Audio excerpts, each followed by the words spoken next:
নমস্কাৰ নিউজ নাওৰ ষ্টুডিঅ'ত মই শ্ৰীমন্ত মাধৱ বৰুৱা চাওঁ আহক কি আছে আজি আমাৰ সংবাদ সমগ্ৰ অসমৰ লগতে নামনি মাজুলী গোৱালগাঁৱত ভোগালী বিহুৰ ব্যাপক উৎসাহ উদ্দীপনা পৰিলক্ষিত হয় নিউজ নাওৰ এক ৰিপৰ্ট সমগ্ৰ অসমৰ লগতে নামনি মাজুলী গোৱালগাঁৱত ভোগালী বিহুৰ ব্যাপক উৎসাহ দেখা পোৱা গ'ল উল্লেখযোগ্য যে নামনি মাজুলীৰ গোৱালগাঁৱৰ অগ্ৰণী যুৱ অনুষ্ঠান তৰুণ ক্লাবৰ সৌজন্যত ভোগালী বিহু আয়োজন কৰা হয় 1991 চনত স্থাপিত তৰুণ ক্লাবে সমাজৰ বিভিন্ন ক্ষেত্ৰত কাম কৰি অহাৰ লগতে প্ৰতি বছৰৰ ভোগালী বিহুত অঞ্চলৰ ৰাইজ মিলি সম্প্ৰীতিৰ ভোজ খোৱা পৰম্পৰা চলি আহিছে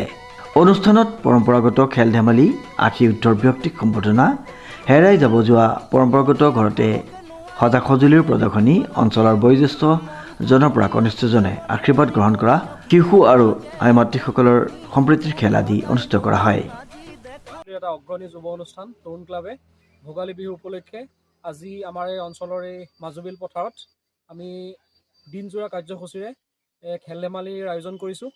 আৰু এই খেল ধেমালিৰ লগতে আমি আশীৰুদ্ধৰ যিসকল ব্যক্তি আমাৰ অঞ্চলত আছে সেই ব্যক্তিসকলক ইয়ালৈ নিমন্ত্ৰণ কৰি আনি তেওঁলোকক শ্ৰদ্ধা জনোৱা তেওঁলোকৰ আশীৰ্বাদ গ্ৰহণ কৰাৰ এটা অনুষ্ঠান ৰাখিছোঁ তাৰ লগতে আমি থলুৱা হাতে সজা সঁজুলিৰ আমি এটা প্ৰদৰ্শনীৰ ব্যৱস্থা ৰাখিছোঁ আৰু আমাৰ অঞ্চলৰ মহিলা আৰু শিশুসকলৰ মাজত টেকেলি ভঙা ৰছী টনা সংগীত চকী আদি খেলৰ উপৰিও কলগছ বগোৱা খেল আমি ৰাখিছোঁ এই দিনজোৰা কাৰ্যসূচীয়ে তেওঁলোকৰ মাজত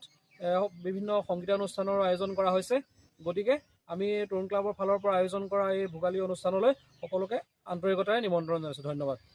অনুপম বৰাৰ ৰিপৰ্ট নিউজ নাও